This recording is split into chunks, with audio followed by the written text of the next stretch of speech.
The telephone's shrill ring cut through the morning stillness at 10:30. I stared at the glowing screen, watching my son's name pulse against the darkness. Steam rose lazily from my forgotten coffee, long since turned cold. Papers covered every inch of the kitchen table. Trust documents, financial statements, banking records. All the proof of what I'd set in motion just 12 hours earlier. 2 rings, then I lifted the receiver. "Mom?" His voice cracked through the speaker, pitched high with panic. "Mom, the card isn't working." I took a measured sip of bitter, cold coffee. Waited. "Mom, are you there? The American Express." "It's been declined. 3 times at the gas station. There's a line forming behind me. And something's wrong with my account, too." This morning's deposit never came through. Weak January sunlight filtered through my kitchen window, that pale winter light that promises warmth but delivers none. I centered the coffee cup precisely on its coaster, straightened the stack of papers before me. My hands remained perfectly steady. The trembling had stopped hours ago. "I heard you, Brandon. Well, what's happening? Did you forget to pay something? Is there a problem at the bank?" I set the cup down with deliberate care. "No, Brandon, nothing happened at the bank. Then why?" He stopped. His breathing changed. Faster, sharper, desperate. "Mom, why isn't the card working?" "You told me to leave." My voice emerged calm, level, like discussing tomorrow's weather forecast. "So I did." Silence stretched between us. Just his ragged breathing and the muffled whoosh of passing cars wherever he stood stranded. "What? Mom, that's not—" "I was talking about the house. About yesterday's visit specifically." "No." I traced one finger along a document's edge. "You told me to leave your life, Brandon, to stop being part of it. Those were your exact words." "So I am—" "You can't be serious. I've never been more serious, more silence." Then a sound like something dropped clattered on pavement. "Mom, look, I'm sorry, okay? I was stressed yesterday. Melissa and I fought before we came over, and I took it out on you. It was wrong. I shouldn't have said those things." The trust fund document sat directly in front of me. 52 pages documenting 11 years of monthly payments. Thousands upon thousands of dollars flowing into his account like clockwork, like breathing. Money, he probably assumed, came with his salary. Money funding designer wardrobes and expensive restaurants and weekend ski trips to Aspen while I clipped coupons and ate leftovers 3 days running. "You're right," I said. "You shouldn't have. So you understand? You forgive me?" Relief flooded his voice like water breaking through a dam. "Then just fix whatever's wrong with the accounts and we can—" "I understand perfectly," I interrupted, my chest tight but voice steady. "And I'm done. Done with what?" I looked out at the gray Michigan sky, heavy with unspilled snow. "Everything. The trust fund your father established for you. The credit card I gave you 5 years ago for emergencies. The financial support flowing into your life every single month since your father passed. All of it, Brandon. All of it is gone." The silence stretched so long I thought the connection had dropped. "Then you can't do that." "I can, and I did. My attorney Gerald processed all the paperwork yesterday afternoon. It became official at midnight last night." "Gerald?" His voice climbed an octave. "You called the attorney? Mom, this is insane. That money is mine." The word came out hard, final. "It's my money, Brandon. Your father left it to me to manage as I saw fit, and I no longer see fit to give it to someone who treats me like garbage in my own home." "I don't treat you like garbage." I almost laughed. "Almost.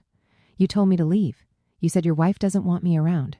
You couldn't even finish the meal I spent 2 days preparing. You sat at my table, your father's table, and made me feel like I was nothing. That's not fair." "Fair?" Now I did laugh, short and bitter. "You want to discuss fair? I paid for your education, Brandon. Every penny of your college tuition, your MBA program. I paid for your wedding. That $20,000 dress Melissa wore, the venue that cost more than my car. I've been supplementing your income for 11 years. And you've repaid me by treating me like an obligation you can't wait to escape." "Mom, please." His voice broke completely. "We need that money. The house in Ashford Heights. We already submitted an offer. We can't afford it without—" "Then you can't afford it." "But we told everyone we're moving." "Melissa's parents, her friends, everyone knows. The movers are scheduled. The deposit is down." "That sounds like your problem." I stood, walked to the sink, poured the cold coffee down the drain. You made a choice yesterday, Brandon. You chose Melissa's comfort over your mother's feelings. You chose to humiliate me, so now I'm making a choice too. I choose me. This is because of Melissa, isn't it? Anger crept into his tone now, sharp and accusatory. You never liked her. You've been waiting for a reason to punish us. This is because of you. My hand tightened around the phone. Melissa didn't raise you. She didn't teach you how to treat people. She didn't sacrifice for you. I did. And you threw it away like it meant nothing. I didn't mean you did. You meant every word. And now you're facing the consequences. Please. He was crying now. I could hear it. Don't do this. We can work it out. I'll visit more. I'll call every week. You're sorry you're losing money. I cut him off. Not that you hurt me. There's a difference, Brandon. He didn't deny it. That told me everything I needed to know. Goodbye, Brandon. Mom, wait. I disconnected. The phone immediately began ringing again. I powered it off completely and placed it face down on the counter. The house filled with silence. Just the refrigerator's hum and the wall clock's steady tick. I looked around my kitchen, the one Melissa had called a 1970s time capsule. The counters where I'd prepared thousands of family meals. The table where Brandon had completed his homework assignments, where Marcus and I had paid bills and planned vacations and dreamed about our future together. This was my home, my life, and I was done apologizing for it. But let me explain how we arrived at this moment, how a mother ends up severing ties with her only child, how love transforms into this kind of cold, calculated distance. It didn't happen overnight, it happened slowly, so slowly I almost missed it until it was too late. 3 years ago, I met Melissa for the first time. Brandon called on a Tuesday afternoon, his voice bubbling with excitement I hadn't heard since childhood. Mom, I met someone special. I want you to meet her. My heart soared. My son was 31 then. He'd dated before, but he'd never used that tone. Never called someone special. I imagined Sunday dinners together, holiday celebrations, perhaps grandchildren someday. I'd love to meet her, I said. Bring her over for dinner this weekend. Actually, he paused. She suggested we meet at a restaurant, this place called Meridian downtown. Meridian. I knew the name, had seen it in the newspaper's dining section.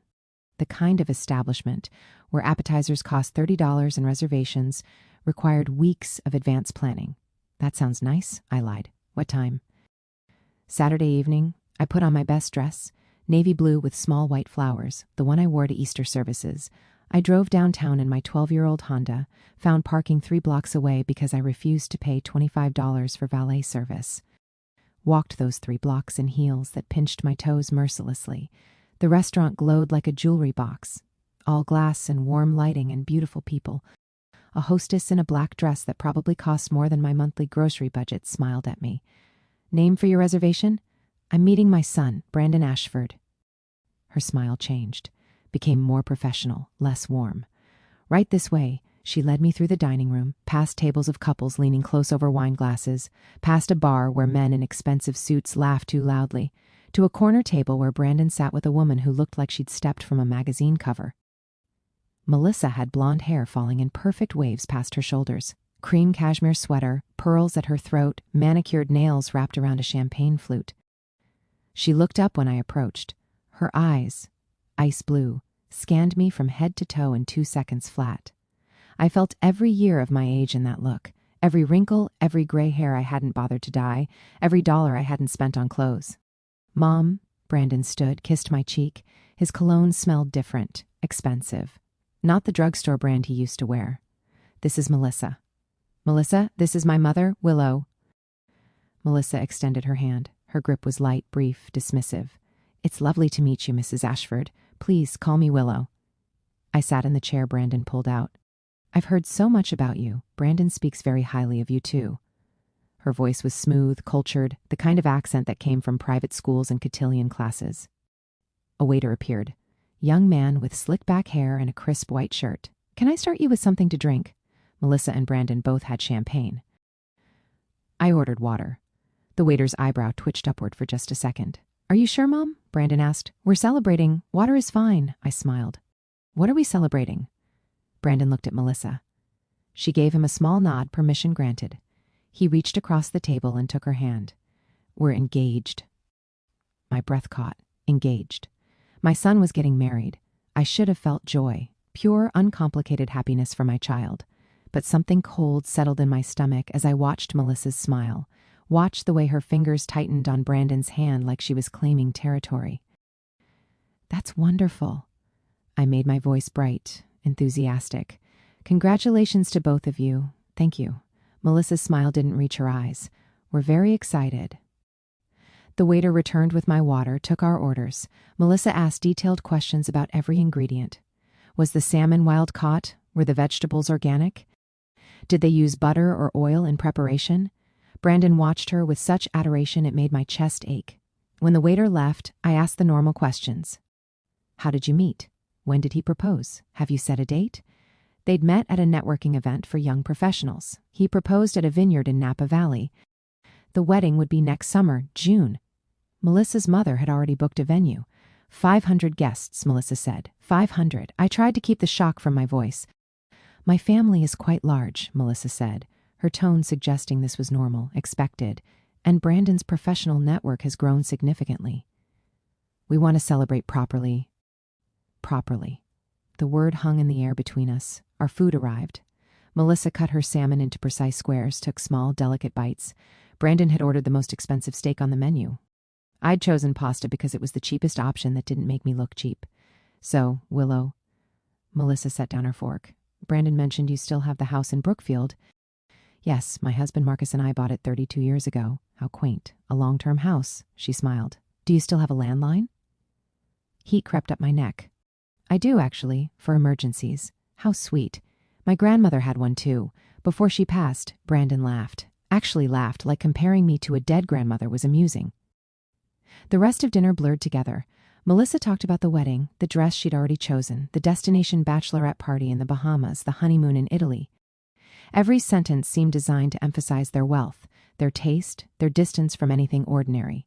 When the check came, Brandon grabbed it. I've got this, Mom. Are you sure? I can... No, my treat? He handed over a black credit card, the kind with no limit. I wanted to ask where he got it. His job was good, but not that good. But Melissa was watching me with those ice chip eyes, and I didn't want to embarrass Brandon in front of her. We said goodbye outside. Melissa air-kissed both my cheeks. Brandon promised to call soon. They walked toward the valet stand hand in hand. I walked 3 blocks back to my Honda. On the drive home, I tried to push down the unease sitting heavy in my chest. So she was wealthy. So she was polished. That didn't make her bad.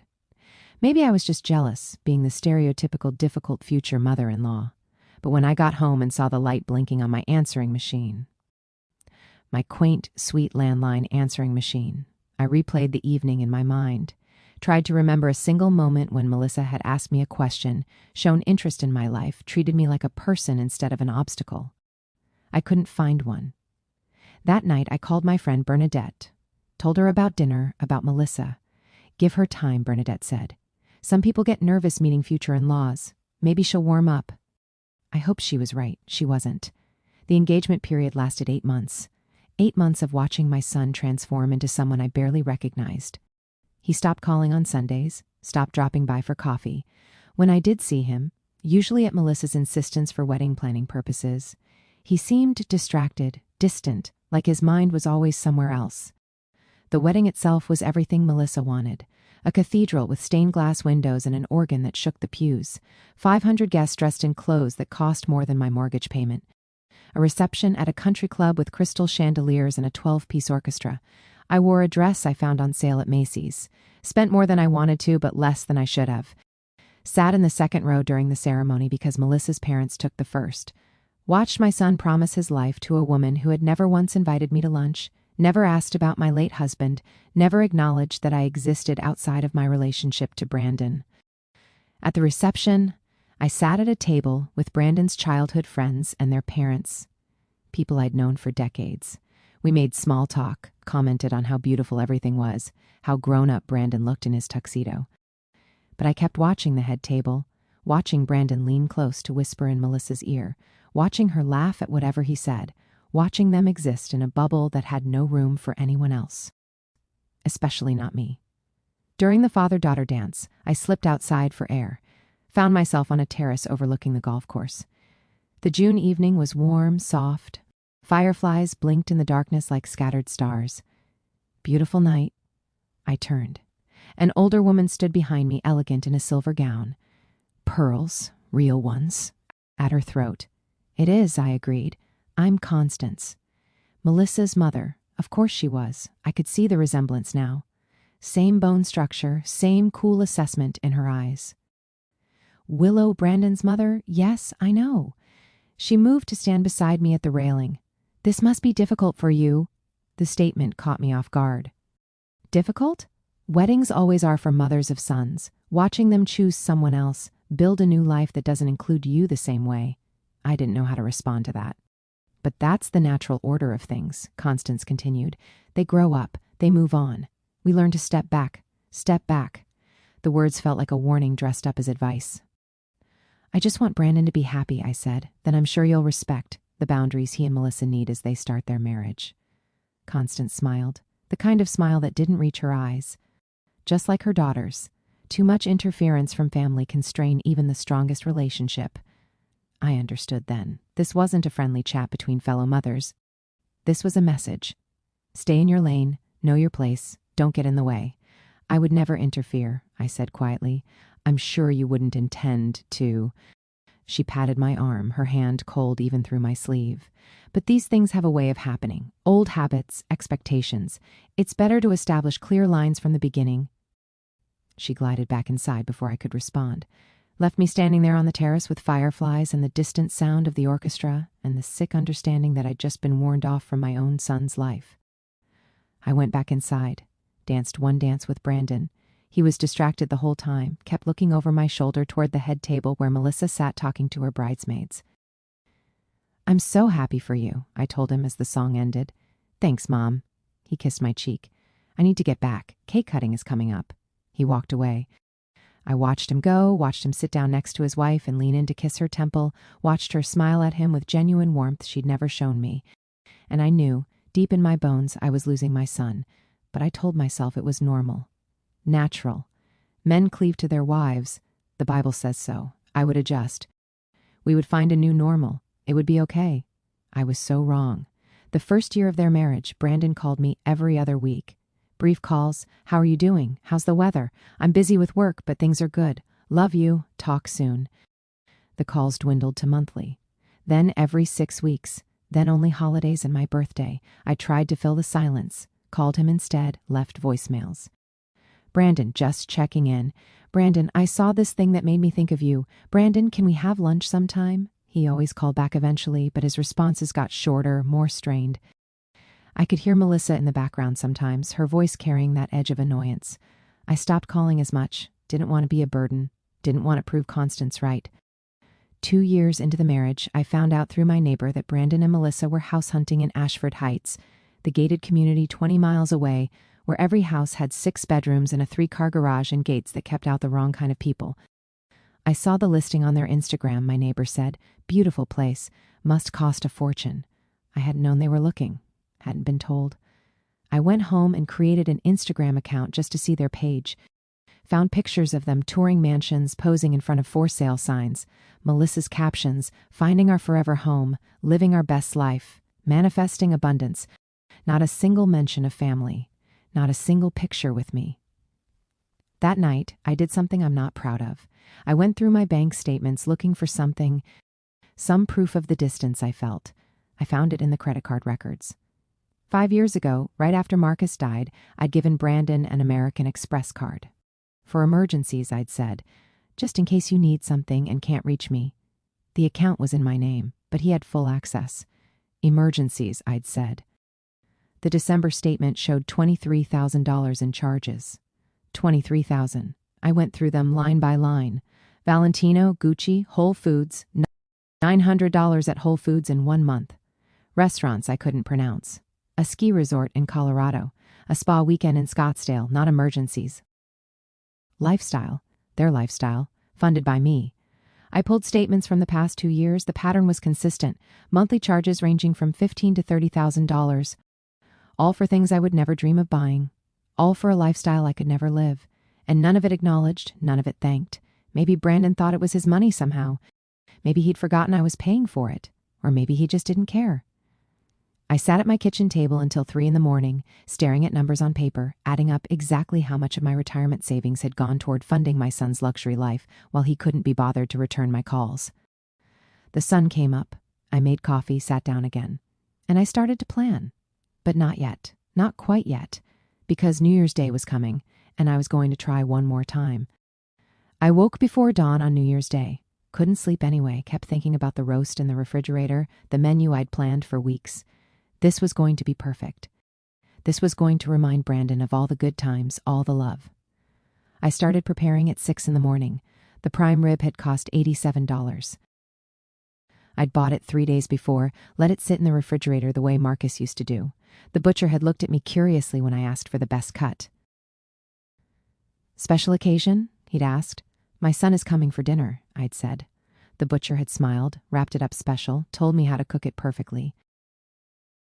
I rubbed it with garlic and rosemary and salt, set it in the roasting pan, slid it into the oven at exactly 7:30. Low and slow. That's what Marcus always said.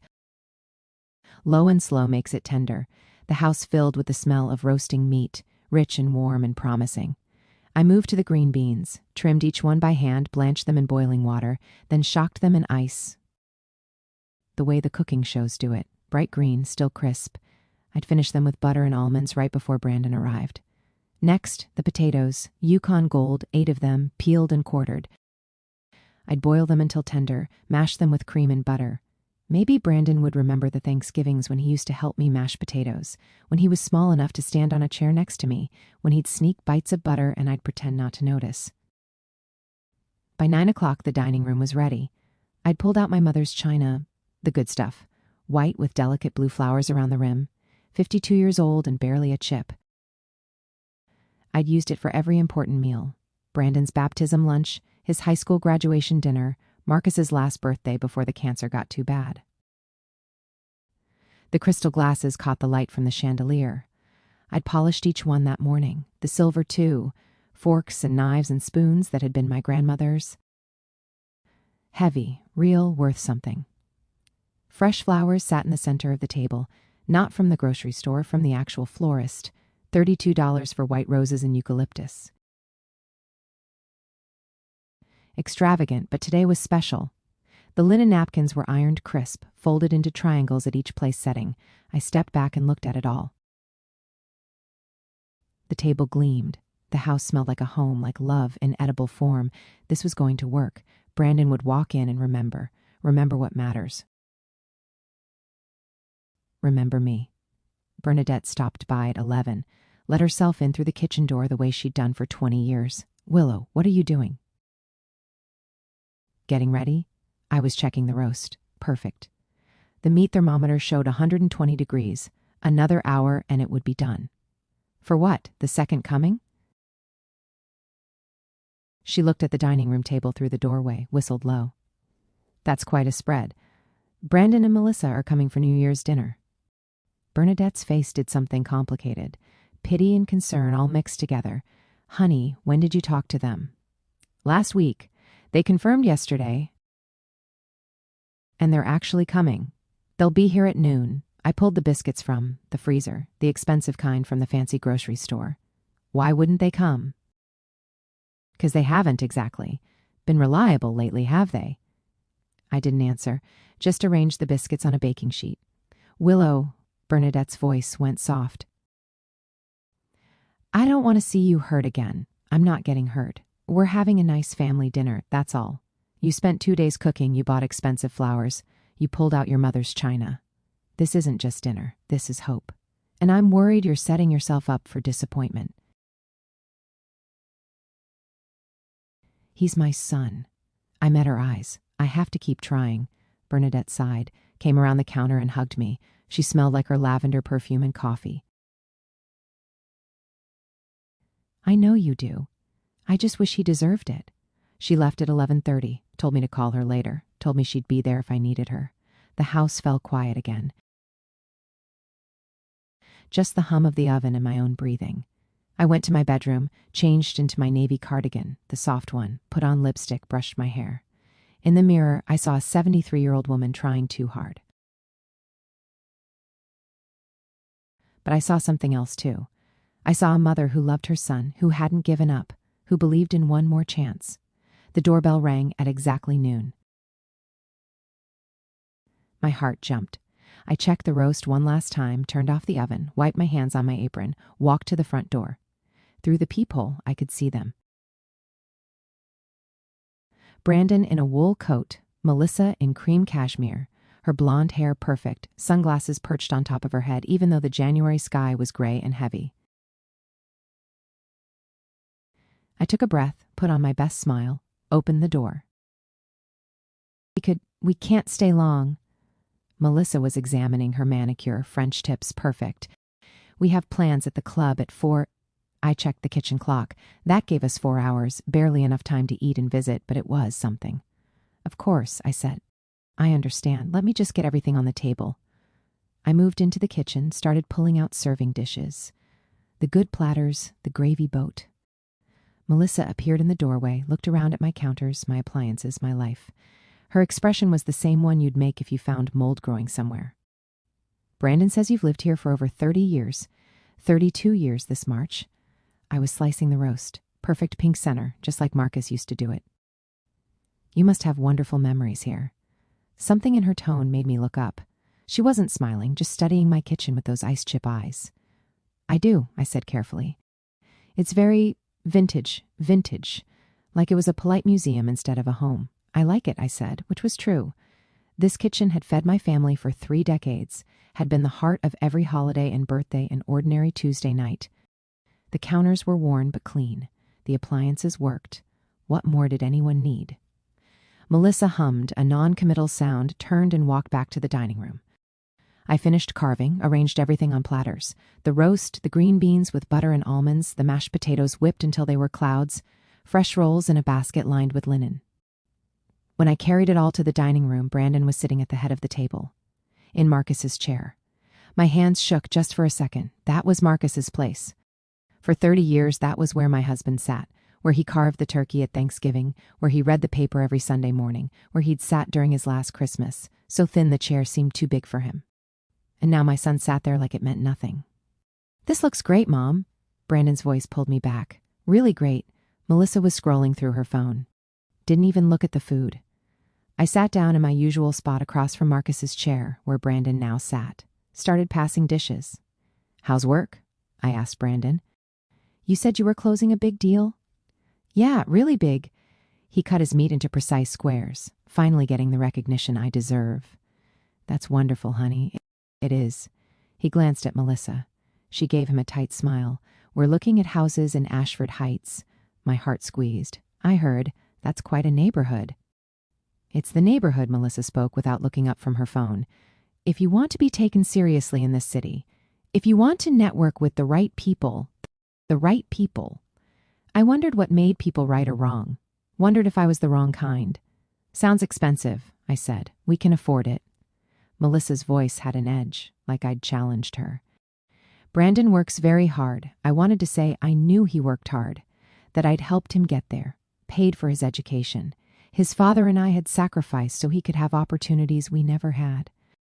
But I bit my tongue, ate my green beans, let the comment sit between us like an accusation. The meal dragged on. Every minute felt like 10. Melissa complained about her neighbor's dog barking at 6 a.m, complained about traffic on the way over, complained about the cold. Every sentence was about what was wrong with the world instead of what was right. Brandon kept checking his watch, first at 12:30, then at 1, then 1:15. I asked about their friends, about their Christmas, about anything I could think of to keep conversation alive. Every answer came back short, flat, like they were being held hostage by politeness. Finally, at 1:45, Melissa set down her fork. She'd barely eaten anything, just pushed food around her plate like a child avoiding vegetables.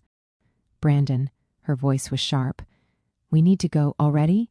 The word came out before I could stop it. Small, desperate, everything I didn't want to sound like.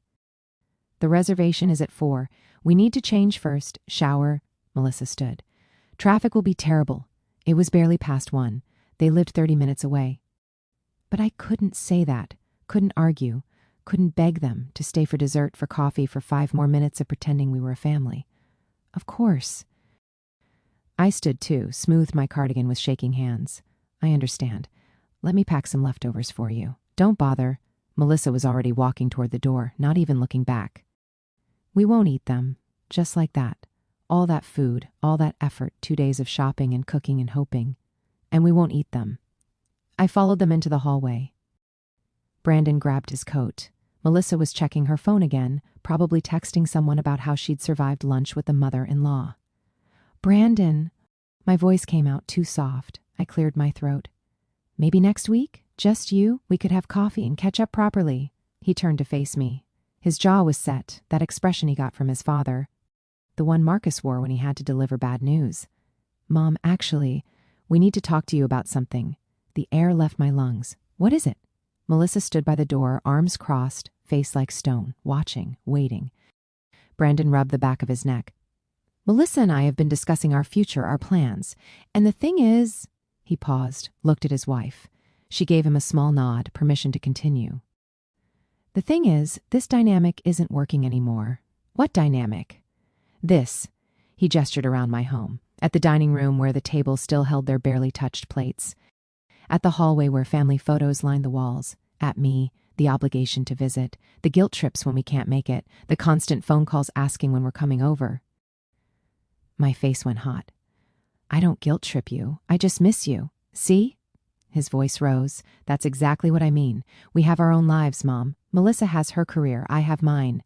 We're building something important, something that matters, and we can't keep... He trailed off, but I heard what he didn't say. Can't keep what? My voice came out smaller than I wanted, smaller than I was. Melissa stepped forward, those ice chip eyes fixed on me. What Brandon is trying to say is that we need space, real space. Not just physical distance, but emotional boundaries. I've given you space. My hands clenched at my sides. I don't call that often. I only ask to see you on holidays. I never show up unannounced. What more do you want? We want you to understand that your needs don't get to dictate our schedule. Melissa's voice was calm, too calm, like she was explaining something to a child. Every visit here is exhausting. Every phone call is an obligation. We're tired of it. I looked at Brandon, my son, the boy I'd rocked through nightmares. The teenager I'd helped with calculus until midnight. The young man whose college applications I'd proofread 17 times. Is that how you feel? I asked him directly. He wouldn't meet my eyes, just stared at the floor. Melissa has a point. We need to focus on our future, on building wealth, on networking with the right people, and constantly having to come here to deal with me. The words barely made it out of my throat. That's not what I meant. Then what did you mean, Brandon? What did you mean? His face flushed red. His hands clenched into fists, and then he said the words that would change everything. Leave my life, Mom. Melissa doesn't want you here, and neither do I. The clock ticked in the kitchen. The refrigerator hummed. My heart pounded so loud I thought they must hear it. What? I couldn't have heard him. Right. You heard me. His voice went cold, a stranger's voice. This is our life, our time, and you're not part of it anymore. So leave. I looked around at my living room, my hallway, my home, the place where I'd lived for 32 years, where I'd raised this man who was telling me to leave. This is my house, Brandon. I know that. He grabbed his coat from the rack. I'm saying leave us alone. Stop trying to force this relationship. Melissa and I are done pretending we want to be here. Melissa smiled. Actually smiled, like she'd won something she'd been fighting for. I stood there in my hallway, in my navy cardigan that I'd chosen special, smelling like rosemary and garlic from the roast I'd made, staring at my only child, the person I'd loved more than my own life. And he looked at me like I was nothing. Something inside me went very still, very quiet, like all the noise in my head just stopped. Okay. My voice came out steady, calm. I didn't even recognize it. Okay, Brandon. I walked past him, opened the front door. January air rushed in, cold and sharp and clean. Melissa brushed past me without a word. Didn't even pretend to say goodbye. Didn't thank me for the meal. Just walked out like she was leaving a restaurant where the service was bad. Brandon hesitated for just a second, his hand on the doorframe. I thought maybe he'd apologize. Maybe he'd realize what he'd just said, what he'd just done. He didn't. He walked out. I closed the door behind them, stood in the silence. The house felt different, emptier. Not because they'd left, because of what they'd taken with them when they went. I walked back to the dining room, sat down in my chair. The table still held their plates. Melissa's barely touched food, Brandon's half-eaten serving. All that prime rib, all those green beans, all that hope turned to waste. My hands lay flat on the linen tablecloth, the one I'd ironed that morning, the one that matched my mother's china and my grandmother's silver. I looked at the empty chair across from me, Marcus's chair, where Brandon had sat like he owned the place, like he had the right. And then I cried. Not loud sobs, just quiet tears that ran down my face and dripped onto the china, onto the blue flowers that had been in my family for half a century. Tears for the son I'd lost, for the daughter-in-law who hated me, for the future I'd imagined that would never exist. I cried for every sacrifice I'd made. Every college tuition payment, every wedding expense, every monthly deposit into his account that he'd taken for granted. I cried for my husband, who wasn't here to see what his son had become. I cried for myself, for being so stupid, so hopeful, so blind. The afternoon light faded. The house grew dark around me. I didn't move, just sat there with my grief and the cold remains of a meal no one wanted. But somewhere around the time the sun started to set, something shifted inside me. The tears stopped. I wiped my face with one of the linen napkins, carefully, like the motion mattered, like I still had some dignity left. And I stood up. My legs were stiff from sitting. My eyes felt swollen, but my mind was clear, clearer than it had been in years. I walked to my bedroom, opened the closet. On the top shelf behind the winter sweaters Marcus used to wear sat a fireproof box. Gray metal, heavy, the kind that's supposed to protect your important documents if the house burns down. I pulled it down, carried it to the bed, opened it. Inside was everything that mattered. Birth certificates, Marcus's death certificate, our marriage license, the deed to the house, bank information, investment statements, and the paperwork for the trust fund. Marcus had set it up before he died, insisted on it even when the cancer made him so tired he could barely sign his name. For Brandon, he'd said, so he never has to struggle like we did, so he always has a cushion. Monthly deposits from my account to Brandon's, enough to supplement his income, make his life comfortable, give him the safety net we never had. It had been active for 11 years, since the day Marcus died. 11 years of money flowing into Brandon's life like an invisible river, money he probably thought was part of his salary. Money that had funded designer clothes and ski trips and expensive dinners while he complained about having to visit his mother. I also pulled out the credit card statements. The American Express, the emergency card, $23,000 in December alone, more in November, more in October. I flipped back through the months. Thousands and thousands and thousands of dollars. Emergencies, right? I spread everything out on the bed, stared at it all. The documentary evidence of my son taking everything and giving nothing back. The clock on my nightstand showed 6:15. Too late to call anyone today. But tomorrow morning, first thing, I would call Gerald. Gerald had been Marcus's lawyer, had become my lawyer after Marcus died. He'd handled the estate, set up the trust, became a friend over the years. One of the few people who really understood what I'd lost when Marcus died. I knew exactly what I was going to say to him. But not tonight. Tonight, I was going to sit with this decision. Make sure it was what I really wanted. Make sure I wasn't just acting out of hurt. I went back to the kitchen, made myself tea, sat down at the table with all those documents spread in front of me. The house was so quiet. Had it always been this quiet? Or did it just feel that way now? I thought about Marcus. About what he would say if he could see this. Would he tell me I was being too harsh? Would he defend his son, or would he understand? I think he'd understand.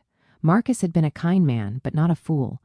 He'd worked hard his whole life, built a business from nothing. He valued loyalty, respect, family. He wouldn't recognize what Brandon had become. I'm going to do it, I said out loud to the empty kitchen, to Marcus's ghost, to myself. I'm going to cut him off. The words hung in the air, final, real. I waited for doubt to come, for second thoughts, for motherly guilt to overwhelm me. It didn't come. Instead, I felt relief, like I'd been carrying something heavy for years and had finally set it down. I finished my tea, washed the cup, went to bed. And I slept better than I had in months.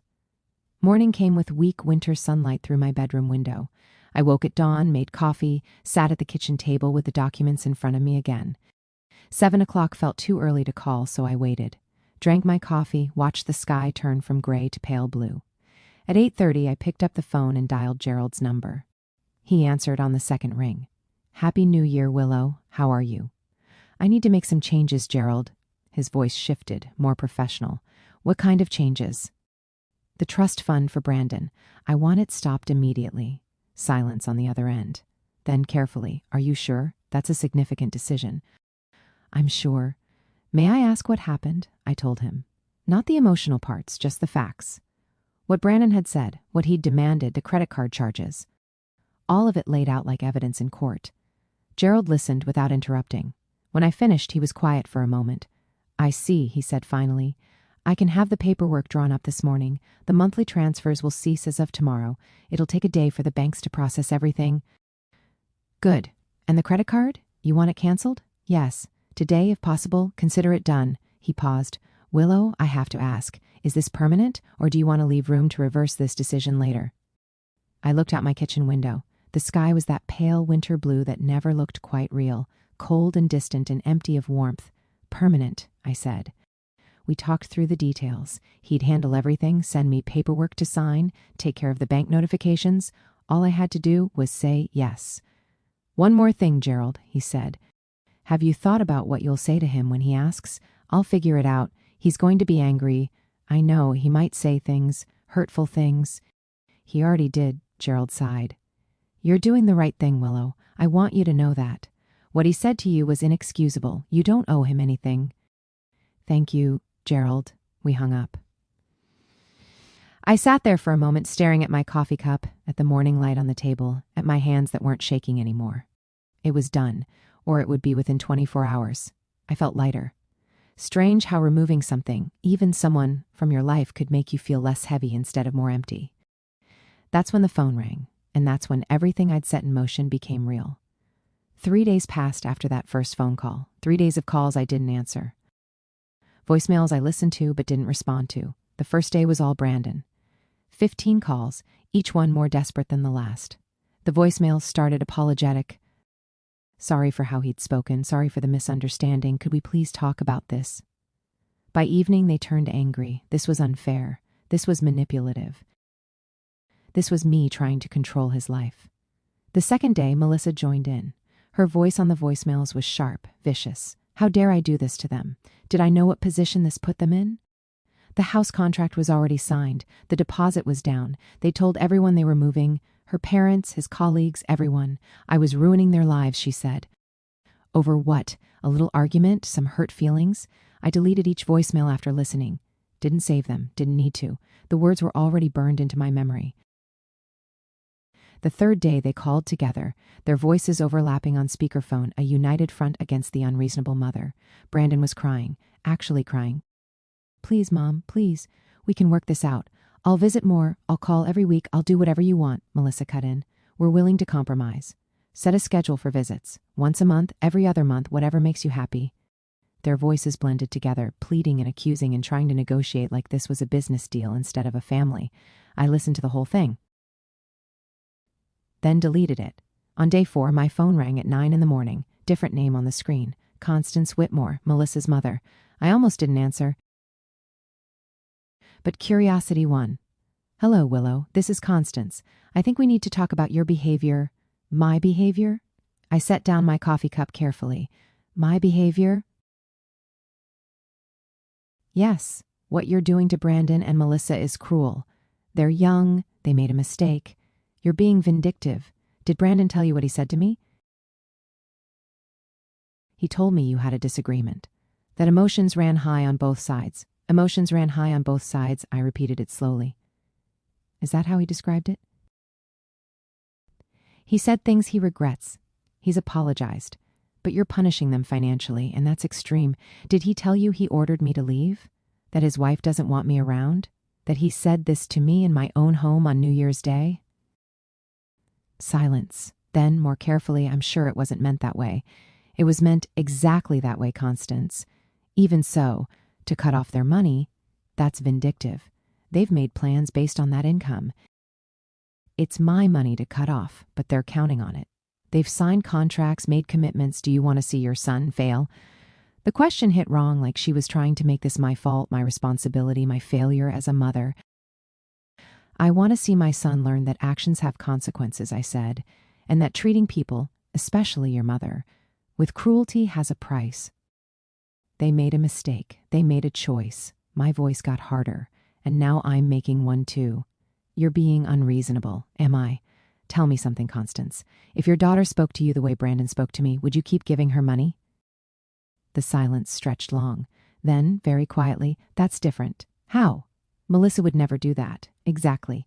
I stood up, walked to the window. She wouldn't, because you raised her to respect you, to value family. I apparently failed at that with Brandon. But I'm not going to reward that failure anymore. You're making a mistake. That's my right. You'll regret this when he stops speaking to you entirely. When you're alone and he's moved on, you'll regret it. Maybe. I watched a bird land on my fence outside. But at least I'll have my dignity. I hung up before she could respond. The phone rang again immediately. I turned it off. That afternoon, Gerald called on my landline. The one Melissa had mocked, the quaint one that only old people had. Everything's official, he said. The trust is dissolved. The credit card is canceled. I also took the liberty of changing all your account passwords and security questions, just in case Brandon tried to access my accounts, just in case this got ugly. Thank you, Gerald. How are you holding up? I'm okay. Are you? Because this is a big change, and family estrangement is... I'm okay, I said again, meaning it for the first time in a long time. I actually feel okay. Good. That's good. He paused. If you need anything, if this gets worse, call me anytime. I will. We hung up. I sat on my couch. The house was quiet, peaceful even. No phone ringing, no voicemails piling up, no desperate pleas or angry accusations. Just silence. And in that silence, I felt something I hadn't felt in 3 years. Free. 2 weeks passed. The phone calls stopped. I assumed Brandon had given up, moved on, found another way to fund his lifestyle. Maybe Melissa's parents had stepped in. Maybe they'd gotten a loan. Maybe they'd actually had to adjust their plans to match their real income. I didn't care. That was the surprising part. I thought I would care, thought I would worry, thought maternal instinct would kick in and make me want to fix this. But I didn't want to fix it. I wanted to live my life. My small, modest, apparently outdated life in my 1970s time capsule of a home. I went back to my routines. Grocery shopping on Tuesdays, book club on Thursdays, coffee with Bernadette every Saturday morning. You seem different, Bernadette said over lattes at our usual coffee shop. Different how? Lighter. Like you're not carrying something heavy anymore. I thought about that. Maybe I'm not. Any word from Brandon? No, and I'm okay with that. She studied my face. You really are, aren't you? I really am. Life continued. The January snow came and went. I shoveled my driveway, paid my bills, watched the news, read my books, lived my quiet life. And I was content. Then, on a Tuesday morning, the doorbell rang. I wasn't expecting anyone.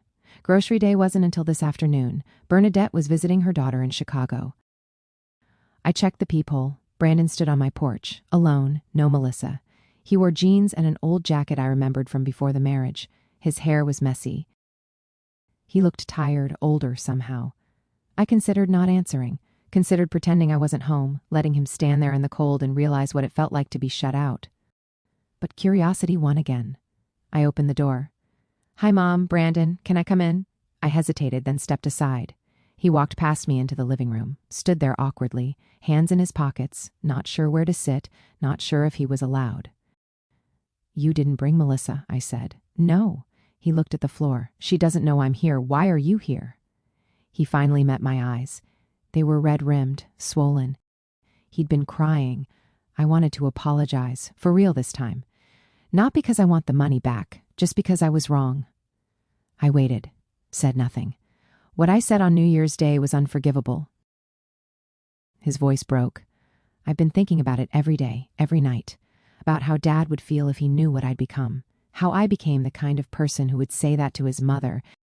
And what conclusion did you reach? That I'm ashamed? He wiped his eyes. That I let Melissa's attitude poison me. That I've been taking you for granted for years. That I don't deserve your forgiveness, but I need you to know I'm sorry, truly sorry. I sat down on the couch. My legs felt weak. What about Melissa? We're in counseling. She's trying. She's not a bad person, Mom. She just grew up differently. She doesn't understand family the way we do. And I let her worldview become mine instead of standing up for what matters. Did you tell her about the money? That it's gone? Yes. How did she react? He laughed, a bitter sound with no humor in it. She was furious. Said you were manipulative, controlling, wanted me to sue you for the trust fund. And will you? No. He shook his head hard. I told her if she pushed that, I'd leave her. Some things are more important than money. It took losing it to remember that. But I remember now.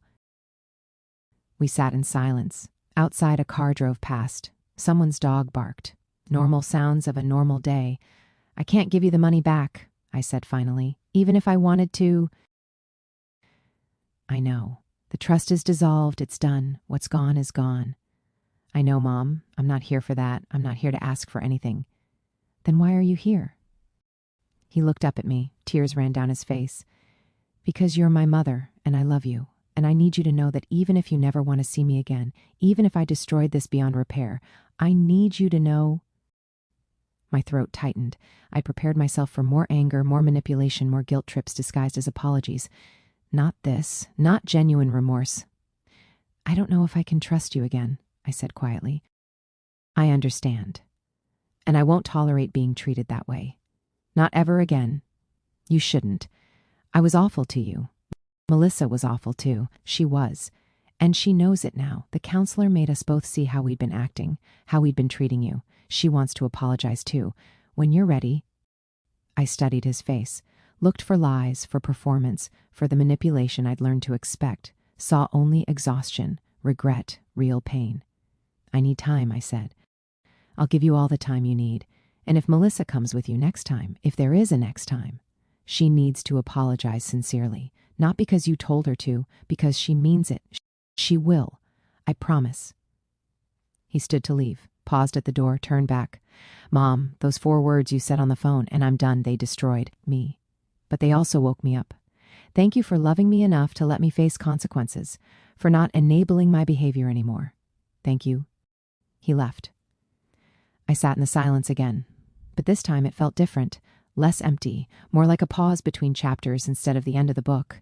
I don't know if Brandon and I will fully repair our relationship. I don't know if Melissa will really change, or if their marriage will survive, or if this moment of clarity will last beyond their current crisis. But I know one thing for certain. One thing that matters more than all the rest. I will never again accept being treated as less than I am, not by my son, not by his wife, not by anyone. And that realization, that bone-deep understanding of my own worth, is more valuable than any trust fund, more important than any amount of money. That's the inheritance Marcus really wanted me to claim. Not the accounts and investments, not the property or the savings, but this, dignity, self-respect, the knowledge that love without respect is just another word for being used. I stood up, walked to the kitchen, made myself tea, sat down at my table with a book I'd been meaning to read. The afternoon sun came through the window, warmed my face, made the kitchen glow soft and golden. And for the first time in years, maybe the first time since Marcus died, I smiled, really smiled, not for anyone else, just for me, because I'd found something I didn't even know I'd lost. I'd found myself again.